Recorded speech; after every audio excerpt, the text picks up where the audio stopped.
All right, now, everybody. Quiet, listen to me. We're going to start a show. Now, some of you people have been with me before. You know it's going to be a tough grind, but we're going to have a show.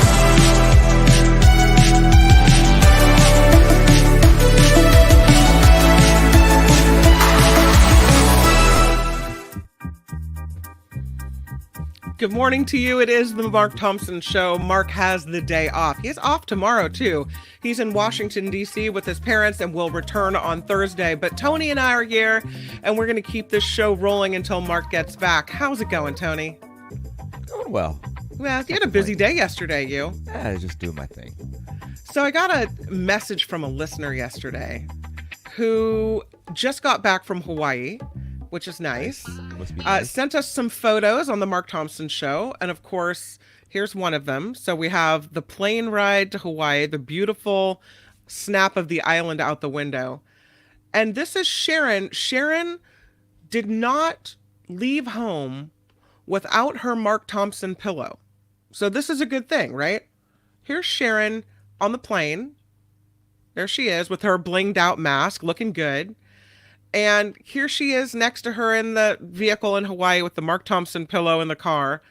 And then she has done us a favor and arranged the Mark Thompson pillow by a little tiki at the walkway to wherever she's staying, it looks like. She's staying.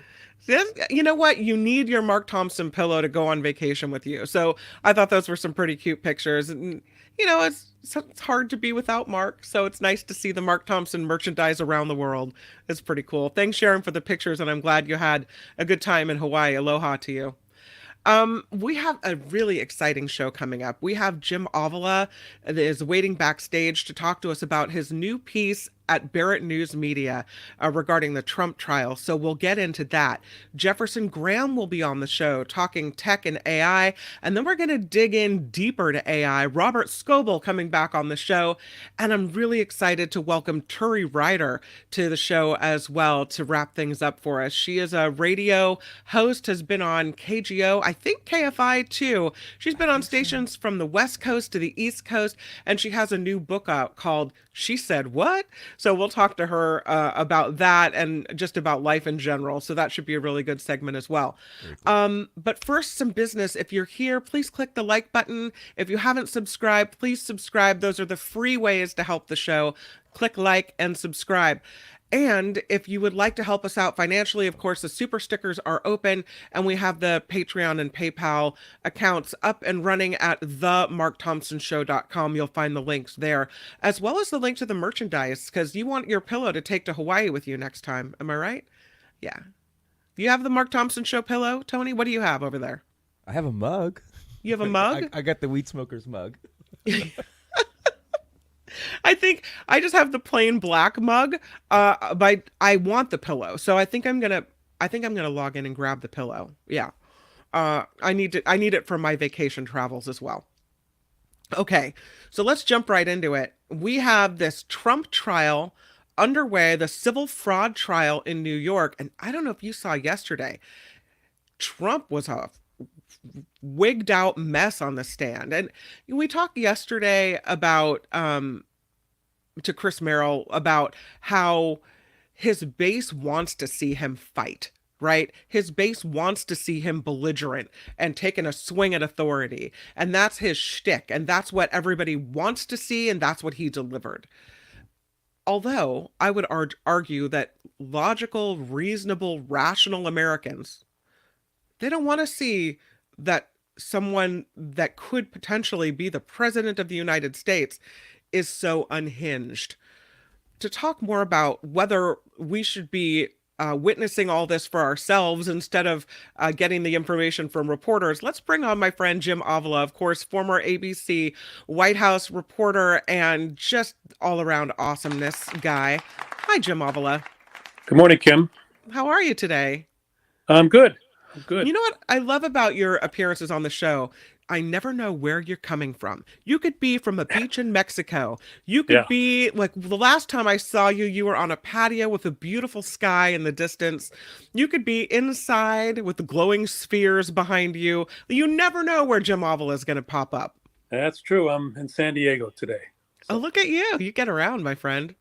Yep. So, did you see any of the coverage? I'm sure you saw the coverage of the Trump trial yesterday, how he had this back and forth with the judge. At one point, the judge told the lawyers for Trump, "You guys have to rein in your client." At another point, the judge said, "This is not a campaign rally." And finally, it seemed like he just let Trump go. Like, let it roll because he knew Yeah. there was no controlling this person. And that may be what Trump wants. But we need to be able to see all this for ourselves. And that's the point of your new article in Barrett News Media, which is we as the American people should be able to watch this. We should be able to see this train wreck play out. Yeah, and I that's the point of the thesis of my article is that this is history. This is the man who wants to be president again, and he's in court. And what's important is he's in a setting that he does not control. This is a place where it's not a rally, as the judge pointed out. It's not a place where he can just rant and rave. He has to at some point, follow the rules. So the judge was going to make him do that at the beginning yesterday. In fact, called out on his attorneys, as you say, to get him under control. Mm-hmm. But I really think that what is at play here is that Donald Trump wants to provoke the judge into making a huge mistake or an argument that would lead to a mistrial. So I think either that clerk who we keep hearing about or somebody during the first break spoke to the judge, and the judge decided, all right, I'm just going to let him go. Yeah. Because if you let him go, he's going to bury himself anyway. He always does, and in fact, he did in fact prove the DA's point when he was testifying. And do you think he incriminated himself? Oh yeah, he said when asked about whether or not he was, his sons all said, no, it's not us, it's the appraisers, it's the bookkeepers. They're the ones. We're executives. We're way above all of that. We just kind of, sign off on it. We're not the ones responsible. Trump was asked specifically about appraisals, and he said, yes, I saw that. Yes, I had a few suggestions, was his quote. So he took responsibility for these overestimates of his worth and of what his property is worth, which is the heart of what this trial is about, and how much culpability he has. So, by letting him just go, the judge really allowed him to bury himself. And what's important. I argue. There's some people who have reacted to my column saying we've seen enough of Trump. We don't need to see him. It's not going to change his base. Absolutely, don't care about his base. Mm-hmm. Not going to change his base. But for truth-seeking Americans who know that they have to make a decision here coming up on the vote, this is important for them to see how this man acts, what his demeanor is. And yes, some people vote for Donald Trump because they like a fighter. But right now, he seems more of a victim than a fighter, a crybaby is what he sounds like. So I think it's important that the American public see what he's like in a non-controlled situation, in a situation where he has to answer the questions, where a judge is in charge of the courtroom and Donald Trump is not. What's interesting, though, it's almost like, even though it's not televised, and it would be more so if it was televised, and this is kind of an argument to your thought, is it then free publicity? And there's an argument that the campaign is coming to the courtroom, right? And so then this becomes more about just the case, but more about Trump's, using it as a campaign stop. And the judge even said that yesterday. This is not a campaign rally. But that's how he's using it, because that's how you get the bang out of the buck in the courtroom. Well, that's his attempt, certainly. But I believe that because he's not in charge, because the judge is in charge, and because Trump gets frustrated, that's really showing the general public what this man is really like. Mm-hmm. Now, his 30% of the voting population are going to support it, no matter what he does. As he said, could kill somebody on Fifth Avenue and nobody would care. Yeah. But the rest of us look at what he's doing, and I don't think, maybe I'm totally wrong, but it's my opinion that most Americans are embarrassed by what they're seeing, Yeah. are shocked by what they're seeing. They're seeing a petulant little man who is being called on his stuff for the first time in a place he does not control. He's Yeah. always tried to control the narrative. When he was a private citizen, he used to make up the name of a PR man, John Barron, who was actually him, and he would call up reporters because he wanted to control Isn't the that narrative. wild? Yes. He's just a liar from here to there. So, this is a situation he can't control. He's going to get frustrated, and he's going to make more mistakes. It's interesting that you still have hope that the American people are able to see through it, right? Because I looked at this poll that came out yesterday where the likely voters were asked in a hypothetical matchup between President Biden and Trump, that Trump comes out ahead of Biden in 4 or 5 key swing states. In at least one of those states, the margin was way more than the margin of error. And I want to think that people will see through this. And especially now that we know what we're getting, we've already suffered through a Trump presidency and an insurrection or riot at the Capitol or whatever you want to call it, where, they tried to get in the way of the will of the people and the voters and thwart democracy. We've already seen this happen. Are we not smart enough? I want to see that. And then this poll comes out, and I know it's early. And I know what you've said to me about polls in the past, which is who answers the phone. It's always going to be the more conservative leaning voters in the middle of the day that are taking these calls. I get all that. But how can this even be? Like, how can we even be in a place where a poll could swing toward his direction? Well, don't panic. As you say, it's early. You can tell I'm getting worked up as I'm talking about it. I got Jim, help me. Yeah, I think that what we're going to see. So what we're seeing is a degradation in Biden's numbers among blacks, Hispanics, and not even taken into consideration in this poll among Middle Eastern voters. Yeah. So there is that, but it's a long way out.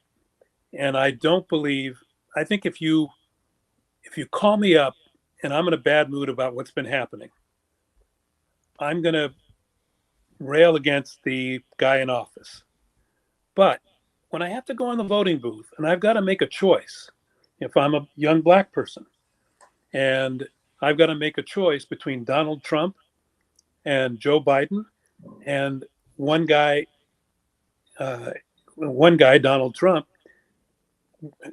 talks about Black Lives Matter and Antifa and all these things that are meant to be derogatory to African Americans. Mm-hmm. Those people are going to come back. I wouldn't worry about that. There's nowhere to go.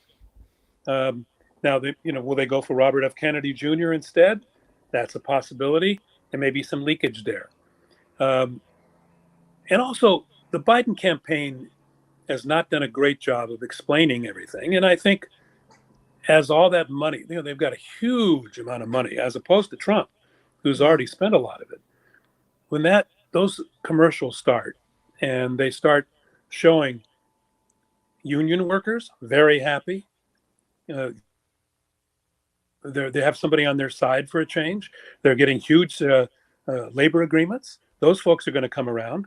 When you see Latinos, look, I'm half Mexican American, Mm-hmm. and I can tell you, there is no way. Though he hates us, there is there is no way that Latinos in large numbers are going to come out and vote for Donald Trump.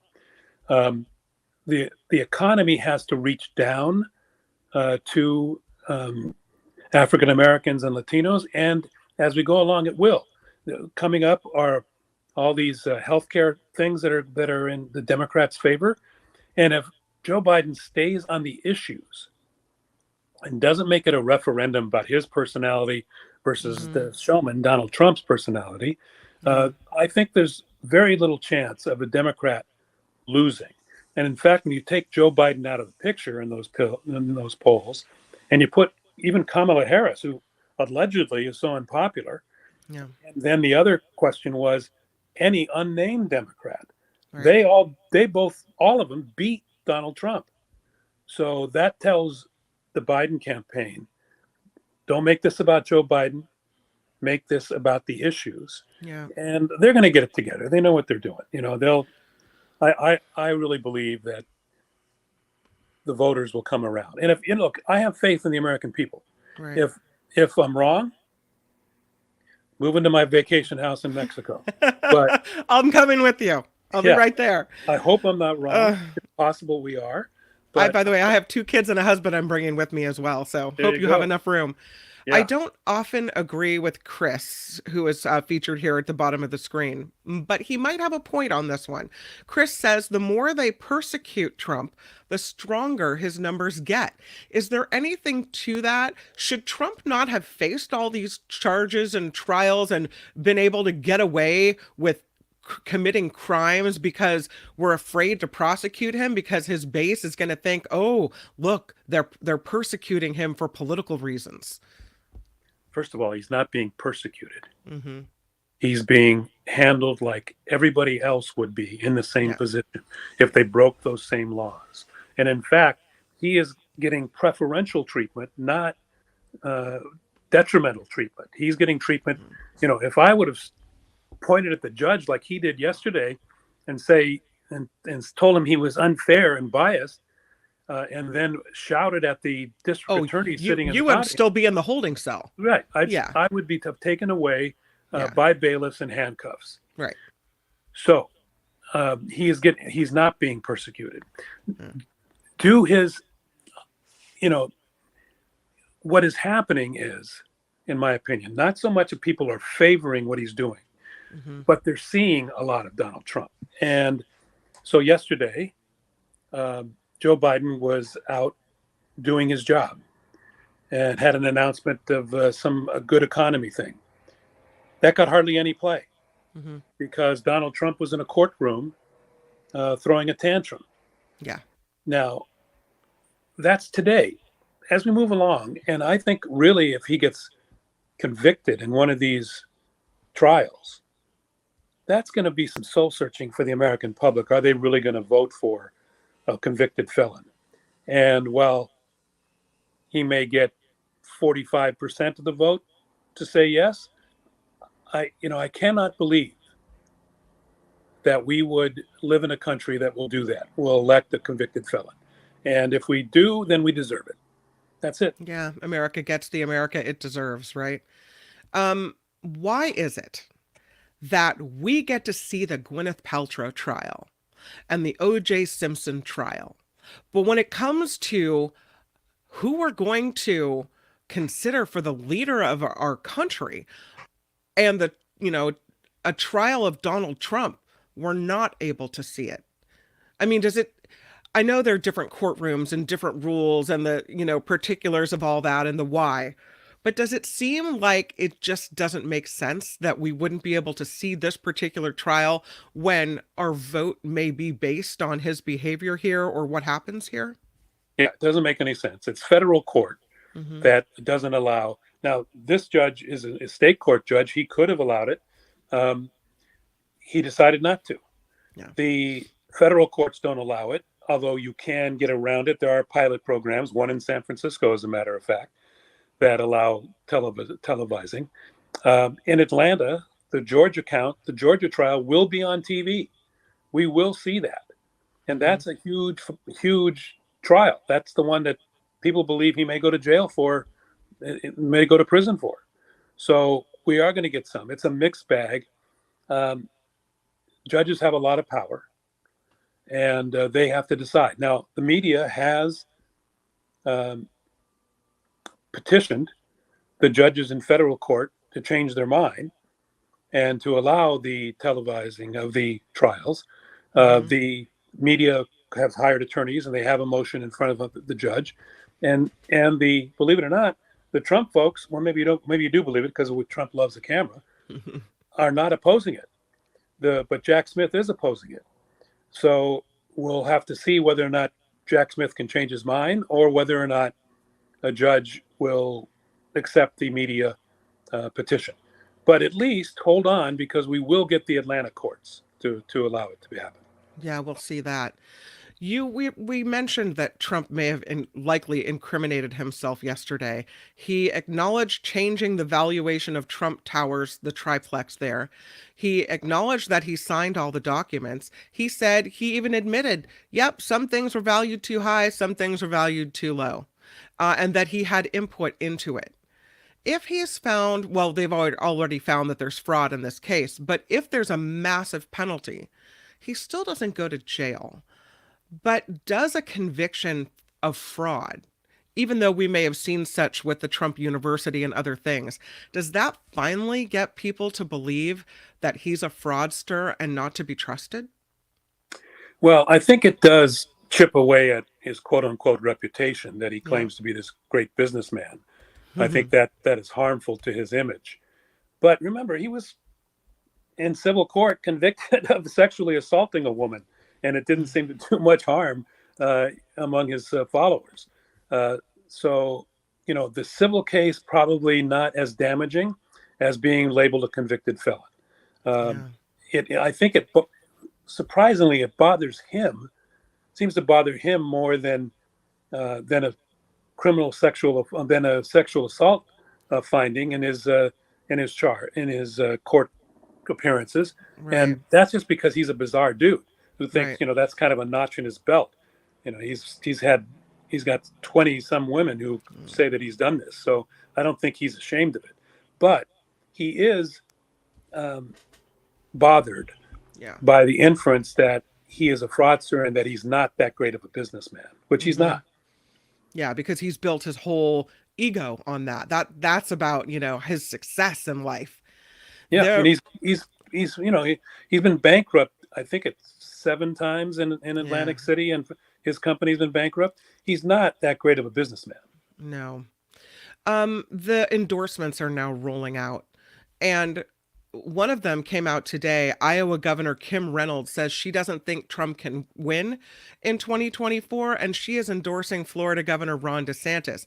We've seen Nikki Haley shooting up in the polls and maybe having her moment of a rise, but Governor Reynolds of Iowa says, I believe Trump can't win, and I believe Ron can win.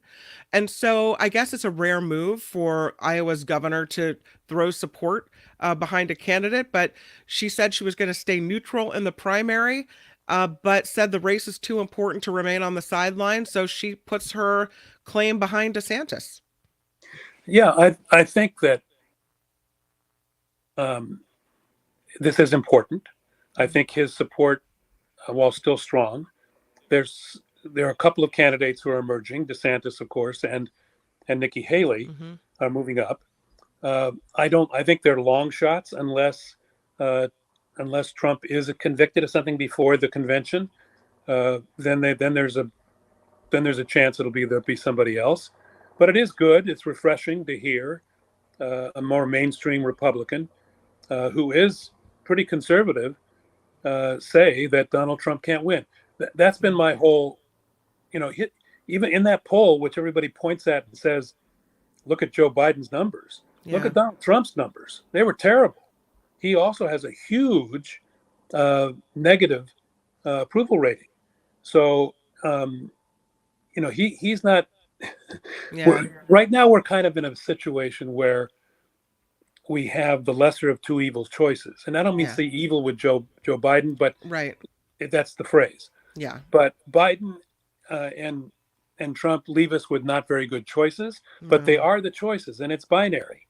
And if somebody else were to come in from either side, look, if I believe that I don't agree with her on most things, but I believe that if Nikki Haley were to become the candidate, I think Democrats would be in big trouble. Why? Well, because she appeals to moderates. Yes, she can beat Joe Biden. Yeah. I think that Biden has, she would emphasize just by her appearance there. The age issue, and she's more moderate on the abortion issue. Have you heard her talk about abortion? When I heard her talk about late-term abortion, all I heard was her opening her mouth and lies coming out. Not perfect, Yeah. but what she says is that she's not for a nationwide abortion ban, and that is an effort to appear more moderate when that is concerned. So she wants to do it state by state and thinks states should continue, which would mean that, the only good part about that would mean that it would remain legal in California, right, and in these oases. It would remain legal in states that are more progressive. And whereas if you get somebody in there like DeSantis, who says that he wants a 6-week ban, there's a 6-week ban in his state, then that's real trouble. So I'm going to give you a Mark Thompson ding for oases, plural. That I thought that was pretty cool. We're going to get to see Nikki Haley and her stance on what have you with the latest Republican National Committee debate. It is going to happen with 5 candidates. Trump's still checked out and not coming, because why would he if he doesn't have to? And this is going to happen again, a situation he does not control, and that's what he doesn't. This is on Wednesday night, right? Yeah. So Wednesday night, we're going to see this. So it's Chris Christie, DeSantis, it's Nikki Haley, it's Vivek Ramaswamy, and Tim Scott. Those are the 5 that met the criteria to show up at the debate. Do we care anymore? Have we seen enough of them? Are we still trying to figure out which one of them is going to be the person? Or is just this more hot air? Who cares? Well, I think most people won't watch, and that's fine. I mean, I'll watch. I think it's important that people decide who they want as their backup plan, right? Because the backup plan is important when you have a guy who's indicted so many times. Right. So they have to be very careful. So I think it is important to listen to their positions, decide who looks more presidential, and who is more aligned with your issues. Well, your article is on barrettnewsmedia.com, and we'll put a link to it in the chat. Tony, if you could, I have it in the show document. So we'll do that. But Thanks. Jim, you're so nice to come on, and we'll see you again on Friday. Mark will be back, so you will be on with Michael Schur, and I hope you have a great time in San Diego. Thanks for taking time to come on and talk to us. My pleasure, Kim. Thank you very much. Yeah, and thanks for the good article. Bye, Jim. Thanks. Bye. Love Jim Avila. Love me some Jim Avila. Yeah, it's my news crush. And I just, I think he's so smart and so well-spoken, and I really love talking to him. So grateful for that. We talked about Trump. We talked about Sharon's pictures. What I didn't mention yet, and I thought was really kind of interesting / sad, was that Charles Schwab is laying off up to 2,000 workers, and they're cutting down their office space in San Francisco. Did you guys see this story? They're on Main Street in San Francisco, and they're cutting down from 17 stories in this building on Main Street now to just 6 stories. That's a big, big change. They're leaving 2,000 workers behind. They are reducing their real estate footprint across the country. That is expected to save them $500 million a year, but also in laying off all these folks, it's going to be $400 to $500 million in costs related to cutting down the staffing. But in the long run, it'll save them money. I wouldn't think Charles Schwab would need to take steps like this to do some belt tightening. It seems like there's always a need for, investment help, for analysts, for people to, for people in the financial services industry. But they're cutting, and they're cutting big. And I think that's a big thing for San Francisco. They already moved their headquarters from San Francisco to the Dallas-Fort Worth area. So they're also closing their branch on Post Street. They say they want to be clear that San Francisco remains an important Schwab employment center. They say they expect to continue employing local talent to support clients and maintain the culture in the community. But yeah, the full merger of Charles Schwab with Ameritrade, I think, is what is kickstarting these cost-saving measures. But I think, yeah, that's a big change for San Francisco, so I wanted to make sure to mention it. I don't know if you saw this story either. This one has to do with the old bomb and the birthday present. Man, a grenade and a birthday gift has killed the aide to Ukraine's top military commander. What happened is that Assistant Major Hennady Chastyakov had a birthday, and people in the military unit gave him gifts, and he took them home. And he was showing the gifts to his family at his family birthday party with relatives when an unknown explosive, well, unknown to him before it went off, blew up. It killed him and injured his 13-year-old son very seriously. The leader of the military in Ukraine said Chastyakov was a reliable shoulder since Russia launched its full-scale invasion of Ukraine. They say the reason and circumstances surrounding his death will be established during a pre-trial investigation. He had returned home from work with gifts from colleagues when he showed them to his family. He took out a gift box with grenades inside and started demonstrating one of the munitions to his son. His son began twisting one of the grenade rings. Chastyakov reportedly took the munition back and pulled the ring himself, likely thinking that maybe it was a dead grenade or some type of a toy. I don't know. But yeah, he's gone now. That's sad. Let's move into tech because let's do a little bit of news, and then we'll get to Jefferson Graham because we want to talk to him about AI and some new developments there. Actually, you know what, Tony?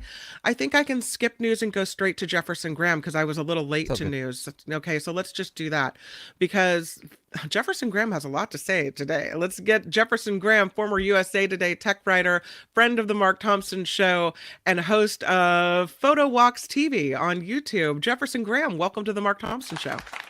Thanks for having me.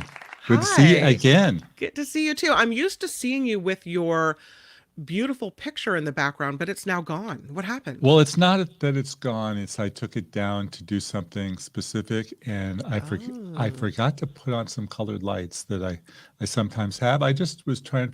What was I doing? I know. I recorded a song. I played a song on the guitar, and I didn't want the mittens from Monument Valley to get in the way, so I just took it down. But I'll put it back up, but not right now. It looks good. You look great. You talk about Chat GPT, and I read a story that they have 100 million users in their first year. They've come out with their new Chat GPT version. And you say now that paying subscribers could actually make their own chat bots. Tell me what this is about, my friend. Yeah, I'm really trying to figure that one out. I was not at the developers conference in San Francisco, but they had one yesterday. And they announced that anybody could make their own Chat GPT chat bot without knowing code. You could just do it. And you could do it first. Look at that. Somebody calling me right now. Turn that off. It's the Chat GPT. It knows you're talking about it. You could learn how to run a board game. You could teach your kids math. You could design stickers, and it could be your own personal chatbot. How this is going to work, I don't know. But that's what they announced. Do you design it after your own face? Like, is it you telling you information? What? I don't know. I doubt it. I think it's informative. It's probably one of those things where, if you tell us more about what you're interested in, it'll be a better experience. You've seen a lot of websites that do that. And I think you would just tell it exactly what you want. And hopefully that will work. I'm skeptical. Also on the 100 million, I think, they've had 100 million people check it out. But does that mean they use it every day? I don't think so. I mean, That's a lot of Kim, people. 100 yeah, million well, people. I haven't even checked out Chat GPT. really? You Yeah, never not at looked at it? all. No. Oh, I'm surprised. I mean, I Okay. have no use for it. Why would I? I don't know. I mean, Well, it's a lot of interesting as a reporter to look at it if you're reporting on such things as yourself, but in my daily life, I have no use for Chat GPT. I'm surprised you didn't do Who is Kim McAllister? Because No, many you of did it us. for me. I didn't have to. Okay. Right. Okay. Speaking of chat, so a friend of mine has a podcast, another one on Saturday. I'm going to be on his show, and he sent me the old Google Meet. We're going to meet this way, blah blah blah. And then I saw underneath the invitation were all these questions, and I said, "Oh, this is interesting." He's writing out the questions that he wants to ask me. Right. Okay, fine. And then it started referring to me as person. Didn't say Jeff says. It says person says. And I Oh, said, "Hey, wait a minute. Did you use ChatGPT to generate questions?" And he says, "Well, I used Claude." I said, "Claude? Claude?" He says, "Yeah, I use this other chatbot named Claude.ai, and it's really good." I said, "Well, what did you do? You just fed my video into there and they generated questions?" He said, "No, I fed in your transcript and they generated questions. And they were good. They were actually pretty good." So, interesting. yeah. Is Claude a different company or what is Claude? It's a different company, but then I looked up myself, Mhm. and did you know that I was a finalist for a Pulitzer Prize? Did you know that I Really? worked did you Were know that I you? worked for the LA Times and the San Francisco Examiner and Oh, all sorts of other places that I never worked? no. Yeah. Mm-mm. Yeah. So Claude had Claude a has few a little things. work to do. Yeah. Yeah. That's And the other chatbot that's interesting is YouTube announced yesterday as well that yeah. they're going to start putting a chatbot. Speaking of YouTube, they're going to start putting a chatbot at the bottom of the videos that you can start asking questions in real time without making the video stop to learn more about the video and get recommendations and stuff like that. Now, I think that one's pretty good. What do you think? So do you need to okay, confusion. If someone had a chat bot at the bottom of our screen, would it you can only ask us questions live, right? Or would the chat bot work on the recorded version of this show as well? I don't know that that was identified. It said Okay. YouTube is going to launch a chat bot and they're going to test it to certain Android users and that we'll see it later, probably next year. I didn't see the clarification on live versus, most of YouTube is not Yeah. live. So Okay. who knows? Who knows?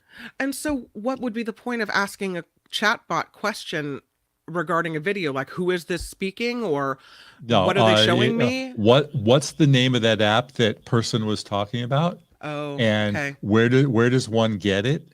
And that selfie stick he has, what is it? What's the location? Interesting. If they didn't mention it, what's the location? How do I get there? And stuff like Wow. that. Very interesting. Okay. Well, we have something else new that is coming out. I mentioned this yesterday. It's called Grok, and it's from Elon Musk's company, XAI. He's testing a new chatbot based on info from Twitter, the whole Grok situation. I don't know. Yeah, right, exactly. Misinformation central. Hmm. Yeah, if the other ones can't get it right, you can only imagine what it's like there. So I sounds like another disaster in the running. I don't know about your Twitter feed, but my Twitter feed started out, it was all tech and photo, and then then after he took over, it was still tech and photo, but now hate and politics is getting Yeah. into the mix. Yeah. Yeah, that's what they're saying about that. That X has kind of devolved into that. And if it's based off of the information on Twitter, then it really has nothing to tell me that I want to hear. I don't know. Yeah, and the thing is, it used to be, people follow you and I follow them, and that's Yeah. the information I'm getting. But now it's all these other people are just showing up. Yeah. We're talking about Chat GPT earlier and how they have a new version coming out. It seems like they often have a new version. It's not just every year, every couple of years, but it's like a new release every several months. Is that because their technology is getting better and better and better? That's the tech world. If you talk to any app developer and said, well, I don't like this and I don't like that, so just wait for the new version. New version addresses everything. And they're always just constantly updating. Once upon a time, we'd buy new products every year, and now they're just updated.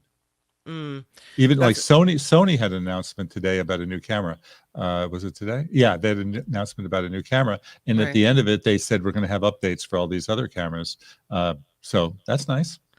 It is nice, to have that. I don't know how I feel about all this chat GPT and all this AI, but this is the way we're going. This is the way of the future. And I guess a lot of people are really interested in using that on a day-to-day basis. I feel like if I haven't had a need for it until now, that I don't really see myself having a need for it in the future, but maybe I'll be proven wrong. There was a time when I thought I wouldn't have had a need for a cell phone either. So, I mentioned this before, but they ChatGPT had told me about a book that I wrote that I didn't, and I said, "Fine, write it for me."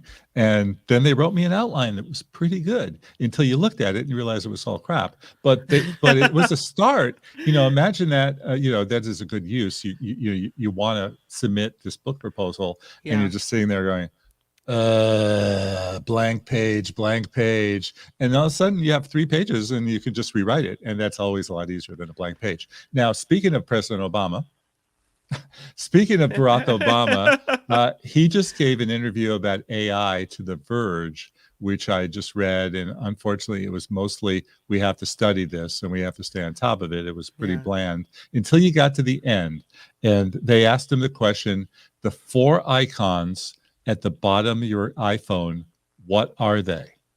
And I'm going to report, and then I'll ask Kim and Tony what theirs are.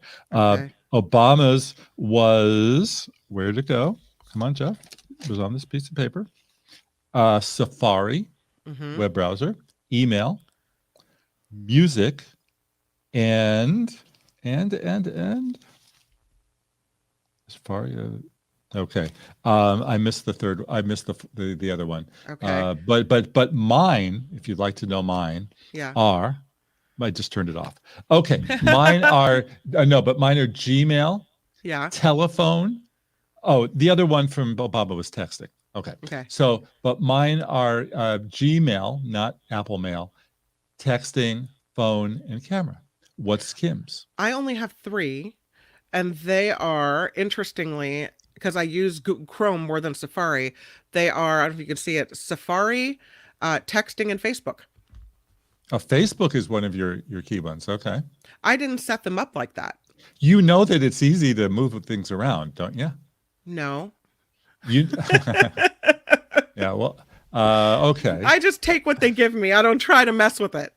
Put your finger on the home screen, and they'll all start popping, wiggling, and then you put your finger and you move them to where you want them to be.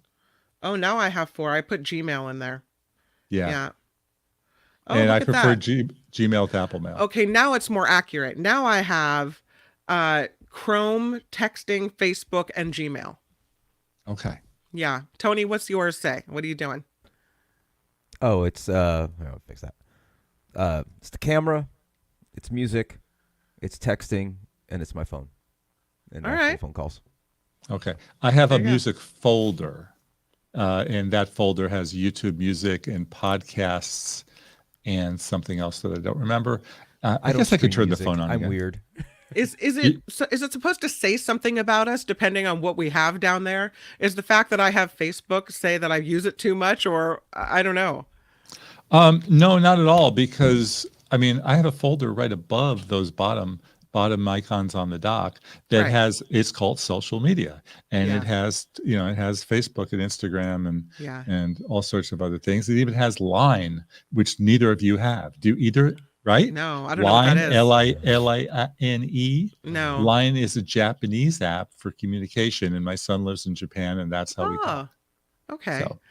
Well, speaking of new things, and Google search and Chrome apparently are getting new features. The Mountain View tech giant users will now have tools to help them find discounts. So apparently search results are now designed to find products that are on sale. And you can, I guess, when you're searching, search for things that are discounted. I was talking to Nikki about this earlier. I always, when I'm buying something online, I'll open a separate window and see if is there a coupon code available for what I'm buying. So if they combine those two things into a search, I could see that being useful to me. They'll have deals with companies they have deals with. Oh, yeah. Yeah, now they'll be Google approved partners, and it's all about the money, honey. Yeah, whether you Yeah. want to shop there or not, I just Yeah. say just comparison shop on your own. If you want to go to Amazon and something's $30, then go somewhere else and see if it's also $30. It's not, it used to be that Amazon was always cheaper than everybody, but it's not. Yeah. And in my world, in tech world, and in consumer products, they have it's very, very rare to see anything discounted by 50 cents. They're generally always all the same price. It's like fixed. Interesting. Well, Jefferson Graham, you're awesome. Thank you for coming on the Mark Thompson Show. We love having you on every week. Thank you. And I'm so grateful. It's nice to see you. Thank you, Mark Thompson, viewers and listeners, for tuning into the time-lapse special that I did last week, and I heard from a bunch of you, and I appreciate it. And I just have to say, I did this 10-day time-lapse shoot. So beautiful. It was you had this camera up there for what, 10 days? 10 days, and then I put the video together, and then I kept going because I was able to go in. A friend lives at the beach. Their upstairs neighbor was on vacation, and I was able to use her deck. Well, she's coming back today. So I actually kept going on Saturday and Sunday and Monday. And you know what? I got even better footage because the fog rolled in, and you see the fog going, whoa, and then leaving and then coming. And it's amazing. So I think I'm actually going to post even more time lapse this weekend. And where can we find it? YouTube, photowalkstv.com. I'm sorry, youtube.com/photowalkstv. Photowalks TV, Jefferson Graham's time-lapse footage. I'm going to log in and check that out. There's nothing more relaxing to me than being at the beach. And so you taking me to the beach with you and just seeing the time spent there, that to me sounds good. Well, the fun is seeing the end of the day and seeing the sun fall, and then it getting dark, and then it all of a sudden getting light again, and then the clouds coming in and the clouds going away. Now, I actually have 2 hours of footage. Do I run the whole thing? Why? Yeah. Yeah. I mean, maybe not on a show where you're talking and you need to get business done, but to just put it on there. And so a meditation thing. Yeah, because I would have it in the background. Absolutely. Put the fog and the clouds at the front. I'll show you some good stuff, and then just let it rip. Right? Let it go. Let it go. And then, to have it on your big screen TV, to just have it in the background and have that relaxing picture up. Sure. People have crackling fireplaces. So to have your changing pictures of the ocean, totally. Yeah. All right. We'll do. Okay. Thanks, Thank Jefferson. you. Thank you, guys. I'll be searching for it and looking for it. Thanks for stopping by. Okay. Bye-bye. Bye, Jefferson Graham, everybody. Yay. Thank you so much. All right. So I think before we have Robert Scoble coming up to talk a little more in depth about AI, I have some interesting questions for him about the hope for AI, the bad things about AI, and some interesting theories about AI taking over the world. We'll talk to him about that. First, though, Tony, let's do the news that we didn't get to. Or do you want news or do you want law and disorder? What do you think, my friend? Let's go law and disorder. Law and disorder it is. Why not? Yep. Tony's producing this thing. Whoever is producing this thing. I disclaimer on my law and disorder. Mark's law and disorder is usually a little bit like he likes a good caper, right? Or it's a little bit of whimsy. My law and disorder, it's hard-hitting law and disorder because I'm more of a news person. So when I saw the stories come through, I'm like, oh, that's violent and awful. That's against the law. All these things. So we'll start with a Mark Thompson story, and it kind of devolves from there. So don't hold it against me. My news background is coming into play here. In the criminal justice system, the people, pimps, addicts, thieves, bums, winos, girls who can't keep an address, and men who don't care, are represented by two separate yet equally important groups. A cop, a flatfoot, a bull, a dick, John Law. You're the fuzz, the heat, you're poison, you're trouble, you're bad news. These are their stories. Oh, Law and Disorder it is. The first story we can thank John Daly for. This one is an accused altar desecrator is being sought. This happened in Ohio, where a judge has issued an arrest warrant for a woman accused of defecating on a church altar. Her name is Laura Miniard. She's 27. She was supposed to be in court Monday for a hearing on this indictment where she's accused of relieving herself inside the chapel at Cincinnati's Good Samaritan Hospital. She didn't show up for it, though. And so now there's another indictment for criminally damaging or endangering, which is a misdemeanor. She's been repeatedly apparently violating terms of her supervised release, removed her electronic monitoring device, traveling outside the state, not abiding by the state schedule. So she's been in some trouble before. But apparently she's trying to plead not guilty by reason of insanity after allegedly defecating on the altar and then using a fabric runner on the altar to wipe herself. Police say she also used a picture in the chapel and smeared feces on the table of the altar and the hospital chapel. Oh, man. Her mother apparently may work at a hospital and is a nurse. So I don't know what that has to do with anything, but so gross. So that's that upstanding individual.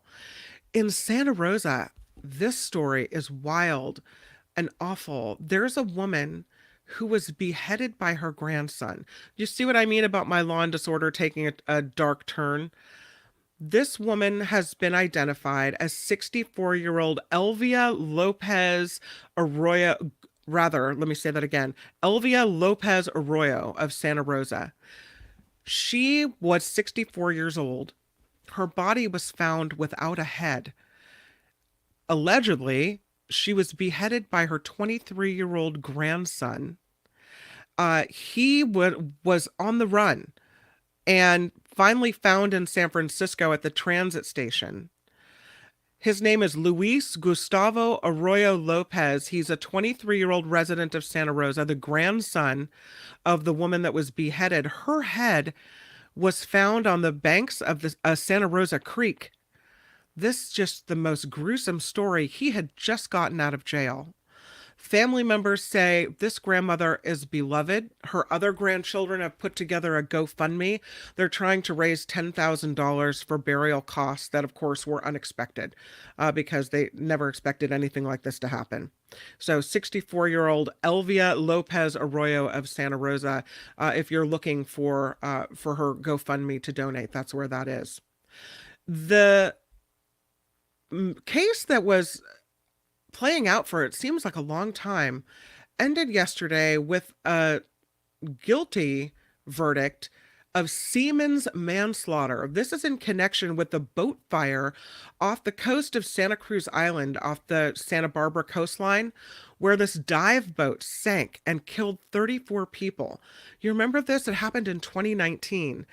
Apparently, the captain turns around, looks at the boat in flames, is the first one to be able to jump off, and instead of trying to help the people that were trapped below deck. Could he have done something? I don't know. But the U.S. Attorney's Office in Los Angeles confirmed that Jerry Boylan, who was the boat captain, was found guilty of one count of misconduct or neglect of a ship officer. It's a pre-Civil War statute known as seaman's manslaughter, designed to hold steamboat captains and crew responsible for maritime disasters. Boylan is the only person to face criminal charges connected to this fire. When he is sentenced, he could get 10 years behind bars. The relatives of the 34 people that died in this horrible boat fire were hugging one another, crying outside court. But again, 4 years later, it took a long time to get justice on that one. This boat was called the Conception. It was anchored off the Channel Islands, 25 miles south of Santa Barbara, when it caught fire just before dawn on the final day of a 3-day diving excursion less than 100 feet from shore. And the people below deck were sleeping and couldn't get out. One of the things they say could have helped is to have an overnight watchman or watch person on that boat. So the minute the fire broke out, maybe they would have been able to get people off. In Vallejo, wow, I picked the wrong house to rob. An alleged home intruder shot and killed by the resident of the home after allegedly breaking into a home in Vallejo on Monday at Georgia and Monterey Streets. About 9:45 in the morning, officers say they have been diagramming the front porch. They've been looking for evidence, but the resident was home when a witness saw the suspect trying to break in. Authorities say the resident confronted the suspect, who is a male, and opened fire. That suspect, found near the front door, suffering from at least one gunshot wound right at the entrance to this house, and didn't make it. So that was the last time he'll try breaking into a house again, apparently. The person they think was maybe a transient, and he was often seen around this area yelling and hollering and screaming at people. So, yeah, kind of a sad situation overall, but I'm telling you, if it's your house and this crazy person's trying to break in, in the East Bay, there was quite the robbery, you could say. Thieves used a backhoe to try to break into an Oakland store and take the ATM. There's the clerk. They smash into it, the glass falling right near this clerk's face. It is surveillance video you're seeing here showing a backhoe crashing through bulletproof glass of an AM/PM store on West Grand Avenue in Oakland. So strong enough to prevent a bullet, not strong enough for the backhoe. The glass broke inches from the front of a store clerk's face. And then the backhoe starts tearing apart the ATM. Seriously. Outdoor surveillance video showing masked individuals first breaking into the store with the backhoe, then backing up a white pickup truck into the entrance, and then pulling out a chain to connect the damaged ATM. But the chain wasn't long enough to connect to the ATM. So when the would-be thieves heard sirens, one of them at least jumped into the back of the pickup truck, or jumped into the pickup truck and drove off without taking anything. Look at that. Off they go. So, I mean, all that and nothing. You get nothing. This is just another, it seems like just another case in Oakland where, you know, thieves are so brazen to do this type of thing. A backhoe to smash in, that guy, I mean, that clerk is lucky. Right into the thing. The video's incredible. They want that ATM. They're going for all the money in the ATM. Right? They try to put the chain in. That was the least well thought out part of this plan. If only we had a longer chain. When the cops arrived at the scene here, they had the backhoe still there. So, you know, they left the backhoe behind as well. I would say they lost more than they gained in this whole thing. That's Law and Disorder on the Mark Thompson Show. Tune in again next time for more Law and Disorder on the Mark Thompson Show. All right, that's it. Let's roll. Hey, let's be careful out there. Well, I was going to do news, but I see that I have Robert Scoble, who is in the waiting room, and I don't want to keep him waiting. So I would love to welcome Robert Scoble. He's got a podcast. He is, I consider, an authority on all things AI, and I'm very glad to welcome him to the Mark Thompson Show. So happy every time I get to talk to Robert Scoble. Hi, come on in. What's up? Your backgrounds are always the coolest. You know. You got some lights. Yes. I feel like I've jumped right into Tech Central every single time. Okay. I'm sorry if I confused you in the way I sent the link to the show, but thank you for being here. Yeah, no problem. Thank you for being on with us. The first question comes from my husband. Are you ready for this one? He wants to know You worked with him at Rackspace. I think I've mentioned that before. So he's kind of a techie guy. Probably did. There was He wants to 2,000 know people working there.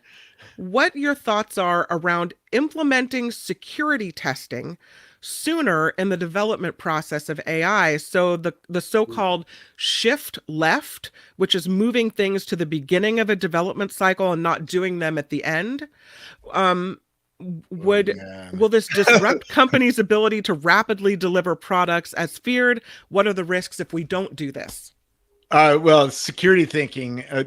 I mean, how nerdy is your audience? Are they a bunch of Israeli? We have some nerds. We have some serious nerds among us. Yeah. I don't know.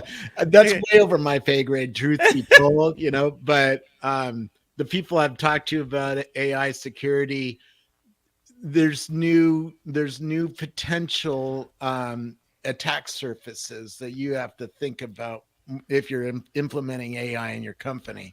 Right. So, I would have somebody who knows what they're actually doing, make sure you're doing it right so that you don't open yourself up to a new kind of attack because you did it in the wrong way.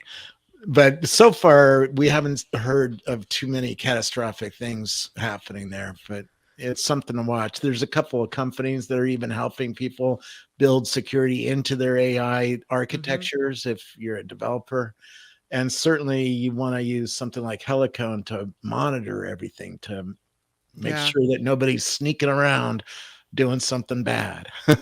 Well, Phineas says he's known you for 30 years, and he wants me to ask you, what is a Metricom Ricochet modem? That takes me back. That's like 30 years ago. It's now that we have Wi-Fi, we don't need all that. But they used to, here in Silicon Valley, they used to have these little radios hanging on the light poles, and if you were within a half mile of that, you could use a new kind of modem to wirelessly talk to it. I had one; it was pretty cool, but now we don't need it. No, we don't need that anymore. Yeah. Have you heard of the Werner Vinge theory? No. And the technical black hole. So this theory states that by 2045, all right, AI will be smarter than humanity. And we won't be able to control it by the year 2045. Are you sure it's not already smarter than humanity? It might be. I don't know. This is a Werner Vinge theory. Okay. So by 2045, it's going to be smarter than us. That Elon Musk may be correct about all this, that we need to incorporate AI into ourselves so that it can learn our morality, so that when it's smarter than us, it won't just kill us off. This is the existential threat that a lot of people are worried about. That's so far down the pike. These AIs are not yet sentient, not yet conscious, right? If they ever do get to that place, we have a potential trouble. But by then, we are better too at keeping control of these things. So I'm not too worried about that. It's sort of like worrying about nuclear war. We do have the capability of blowing everybody up, but so far that hasn't happened. What makes you the most hopeful about AI? Just yesterday, OpenAI announced a whole bunch of things, including a new app store. And you just start seeing the capabilities, because now you can program with language, with English. You just talk to it and it does things for you. Yeah. It's a lot of fun. I mean, we're heading toward a world where we have a robot in our factory or in our home that's helping us out, doing my laundry and my dishes. That's a fairly hopeful future, but it's still a ways off. Conversely, what makes you the most scared about AI? I'm most worried about jobs. That's the near-term problem. I mean, the existential threat of where it decides it doesn't need us as human beings anymore because it's way better than us at everything it tries to do. That's a long way off. coming fast is a jobs problem. I mean, look at number one job in America is driving, right? Yeah. Millions of people have that job, and that job very clearly is going away sometime in the next, let's say 20 years. So Yeah. we have to plan for that. What do we do with these people? How do we get them back in the workforce? How do we retrain them? How do we take care of their families if they can't do that, right? Because some people can't get, switch from a truck driving job to being a plumber or an electrician or a computer programmer. Well, speaking of working in computer programming, I was talking to my husband the other day, and his company had sent out a belt tightening letter. And so, does that just mean no raises? Does that mean layoffs? What does that mean? Meanwhile, we're looking at San Francisco, which is becoming the hub of AI. And so if he's working in tech, maybe the best thing to do is start, training himself on technologies where he can work in AI, because maybe that's where the next jobs are coming. Absolutely, they're coming. There's a lot of jobs coming, but they are a little fairly technical job. You need to understand how AI works, how to talk to it. For instance, did you know that if you add a line to your prompt, like, hey, ChatGPT, can you take a breath before you answer? It gives you a little bit better answer than if you didn't add that line. Really? It's sort of funny, right? But these machines that we're building are so complex, and they picked up some of our human behavior that's like that, right? Or add another line.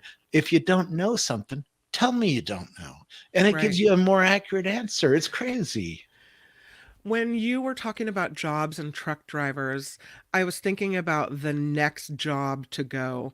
What do you think will be the next specific job affected by AI? Affected by AI, customer service is one that's that's here now. I talked to Hippocratic AI. They made an AI.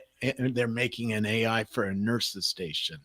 Like instead of having a human answer the call at a hospital, the AI does. And I talked to it for 20 minutes, and it was incredible.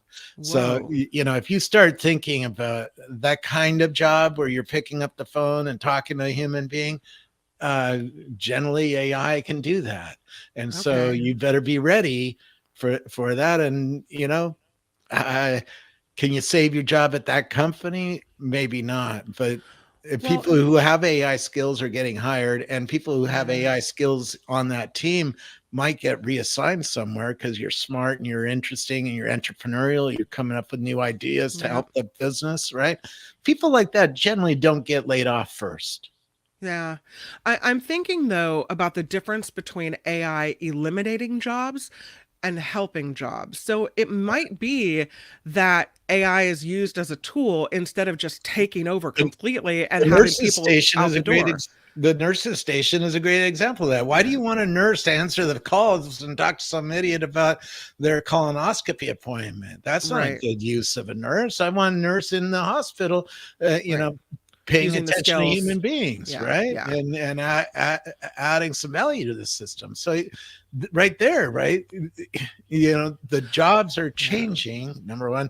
Number two, AI is going to help you. I mean, I know of a guy who's building a little headphone that's in business meetings going to tell you, you treated her really rude. You should be nicer to people. Seriously? Oh yeah, it's this advanced. If people don't use AI, you're really not understanding what's going on. This stuff is so advanced now that it can do things like that, right? So now it would be able to tell you if you were unaware of yourself. I don't know, maybe you have, borderline autism or something. You were unaware of how you were treating, whether you were sexually harassing, whatever. And it would be able to stop you in that moment and go, check yourself. This just happened. Not even check yourself. If you're trying to do a sales pitch to a bunch of people, it can be listening while you're doing the sales pitch. You did a great job on it. It tells you this. You did a great job on that pitch. That was, but here's something you could have done that would be even better, right? And let's take it back to normal everyday people. Yeah. It already helps me fix things, right? If my washing machine is giving an error and blinking at me, I just talk to ChatGPT and ask it, I have a Sears washing machine and it's giving me this error. What do I do? And it tells me step by step how to fix it. So gone are the days that we'll have to search for the YouTube fix it video if we want to fix it ourselves. In that moment, Chat GPT or whatever AI program we're using will just be able to go, oh, I see that you have a problem. Here's how you can solve it. And maybe it takes you to the same video and takes you to the minute where the answer is in the video, right? That's really what we want. But yeah, there's a lot of change coming. If you're not paying attention to this world, it's going to hit you upside the head soon. Tell me what else it can do that I didn't know, because now I feel like I need that little bird sitting on my shoulder. Drive your car. I mean, I have a Tesla. It drives me around town, right? That's AI. My June oven has AI in it. I put a piece of toast in it. It says, oh, you put a piece of toast in here. I'll cook it for, 25 seconds. And then if I put salmon in there, it goes, oh, that's salmon. Or if I put, a how does it know? It has a little camera and it has an NVIDIA card and it's doing AI to computer vision on the food that you put in. It's a great oven. I love my oven. What are you living in 2050 over there? I try to stay up to date. I try to stay up to date. I think you're over date. I don't know. Wow. That's wild. Yeah. I'm still stuck back on the voice in your ear telling you what you can and shouldn't do. There's 4 companies that are making new little pendants or pins. That's, like Humane Company makes a little pin with a camera, a microphone, and a projector. So it can project on your hand or whatever.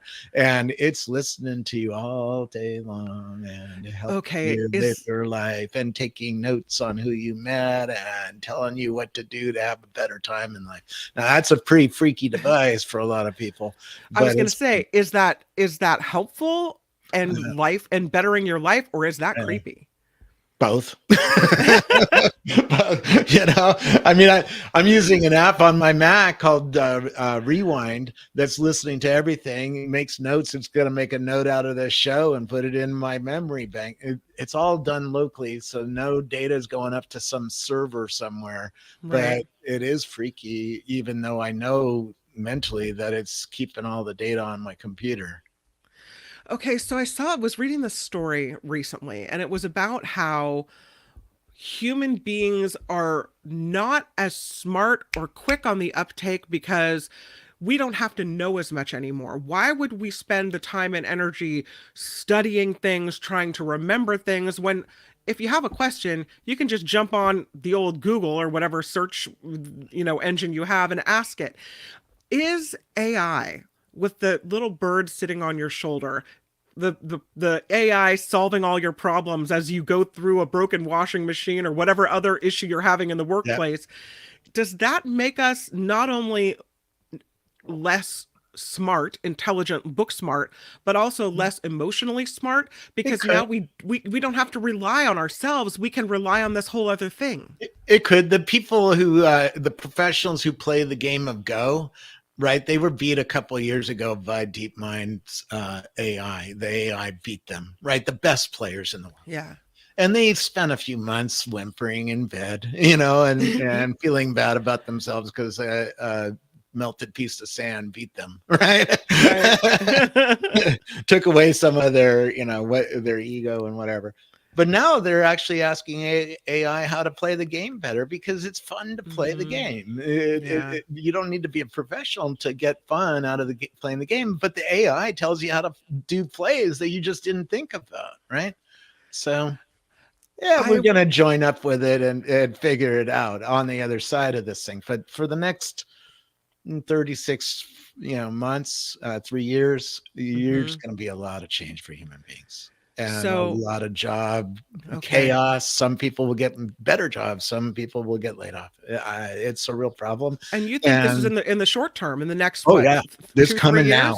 If you're not paying attention to what's happening to AI, and you're not on ChatGPT, and you're not paying your $20, and you're not asking it some questions every day, you're not going to understand what's about to hit you. I'm not doing it, so I need to be doing it. Yeah. By the way, you could give the show to the AI and it'll make you a synopsis. It'll write you a blog post. It'll do all sorts of fun stuff. I'm editing my videos with a tool called Descript. That the first thing it does is use an AI and makes a text transcript, and then you edit the videos by copying and pasting the text instead of doing a timeline like on Adobe's tools. Wow. Right? It's a new way to think, a new way to work, a new tool, and it's way better than the old way. How do you figure out where all these tools are and how you can use them if you're a new spent all person? summer. Yeah, you spent all summer I spent doing all it. summer. Yeah. That was my summer project. I found 4,000 companies that are making these AI tools from OpenAI or Anthropic, or 4,000 of them. And I split them up into lists. So if you go to x.com and go to my profile and click view list, you'll see all the companies that are doing this. And you're it is work. You got Scobleizer, right? Scobleizer is your Twitter handle. If you want to be up to date on what's going on, you Yeah. got to go through those lists. Maybe they're not all for you. There's a bunch. There's like 500 aimed at enterprises, right? Aimed at the CTO of your company to to do all sorts of new things at work. But there's a lot that are aimed at us. We're getting a new personalized assistant. That's really what this is all going to be gathered up. And you're going to have some sort of AI friend soon that you talk to all day long who knows everything about music, everything about everything, right? Wes can help you cook dinner.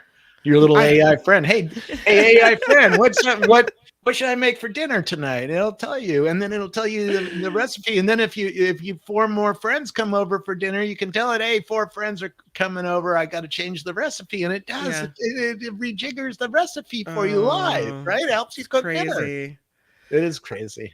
The Surface Spins asks you a question, and it's kind of what I had asked her earlier. Will AI turn human brains to mush? Worse. I interviewed a company last week called Cortical Labs. They're taking stem cells out of your blood, growing those stem cells into neurons on a chip. They have 900,000 human neurons running a new kind of computer. It's like a new kind of matrix. Yes, yes, yes. And the computer that the human neurons makes is more human-like. Imagine that. So it's good, better. No, that's creepy. That crosses a line to me. Well, we're crossed. We're across that line already as human beings. We got our human cells in a box running a computer. What are the applications for such a thing? Better personalization. It uses less power than a digital computer. It does things that a digital computer can't do much because it's neurons. It's your brain cells that are on the chip doing the work, right? So it thinks more like you do than a digital computer. Now, a digital computer can still do math better. So, see, even though you get put onto a little chip, they don't want my brain cells. They didn't extract them from me. By the way, the guy who did this at Cortical Labs and built this computer, he says neurons like to play games. So he had to give it a game to play. Otherwise they die if they don't have something to do. He told me they die, so he had to give them a whole offering system and train them, and basically they're sitting there playing a game. That's crazy. How did they keep the brain cells alive, or are they somehow absorbed, or what happens? Yeah, there's a whole there's a way to get nutrients to the cells, right, and clean waste out of the cells, because they're human. They generate waste just like we do, and it has to be pulled away from the cells, and so they can be kept alive. But yeah, he came up with a whole box that has pumps and food reservoir in there, and it feeds the cells. Oh yeah, it keeps the cells are human cells. That's crazy. I have a whole video for this guy I did with him. That is amazing. So I was looking in the future, and I had a future question to ask you about the AI that sits on your shoulder and tells you when you're not being appropriate and when you are. And I'm looking down the road thinking, if we're all following the advice prompts from AI in our ear, and something happens in the workplace where someone accuses someone of something, then cameras. then can a person go to human resources and all they have to say is, well, listen, I was following what AI told me to do. Yeah. And so, AI said, say this. And so I did. Or AI said, I don't like the way you said that. Please apologize. And so I did. So The does thing that is, you're become the still new in excuse? charge. So Okay. far, you're still in charge. So Mhm. if it tells you to jump off the bridge, are you going to jump off the bridge? No, you have to No. still keep your brain a little involved. But the thing is, it's probably not going to tell you to do anything bad, because it's pretty good at telling you what to do. It has cameras and microphone, right? And so if you go to HR can look at the video and the audio recording and go, oh, well, that wasn't your fault. That was that other person's fault, right? That's crazy. Uh-huh. You say that we should all be using AI right now, all like check in with Chat GPT and figure out how to tinker with it and how to use it. Yeah. The question I have is for the person who may be not in the workforce or has has their own business and a job and they're fine doing what they're doing, or maybe they're a retired person, their life has been fine without it up to this point. It finds things that you can't. For instance, let's say you're an older person and you have to take 20 different medicines. My friend is going through this. He took a picture with his iPhone, sent it to Chat GPT. They just turned on a new vision feature that's called multimodal AI. And it looked through all the 20 medicines that were in front of him and found drug interaction problems that the doctors didn't catch between the 20 medicines. Yeah. Right. So I used it on my spice rack. I took a picture of my spice rack and said, can you make an inventory of all my spices? And it did. And then can you organize my spice rack by alphabetical order or something like that? And it can. Right. Yeah. So there's new capabilities for humans. If you're not using it, you don't see these new capabilities and these new opportunities to improve your life. And that's true.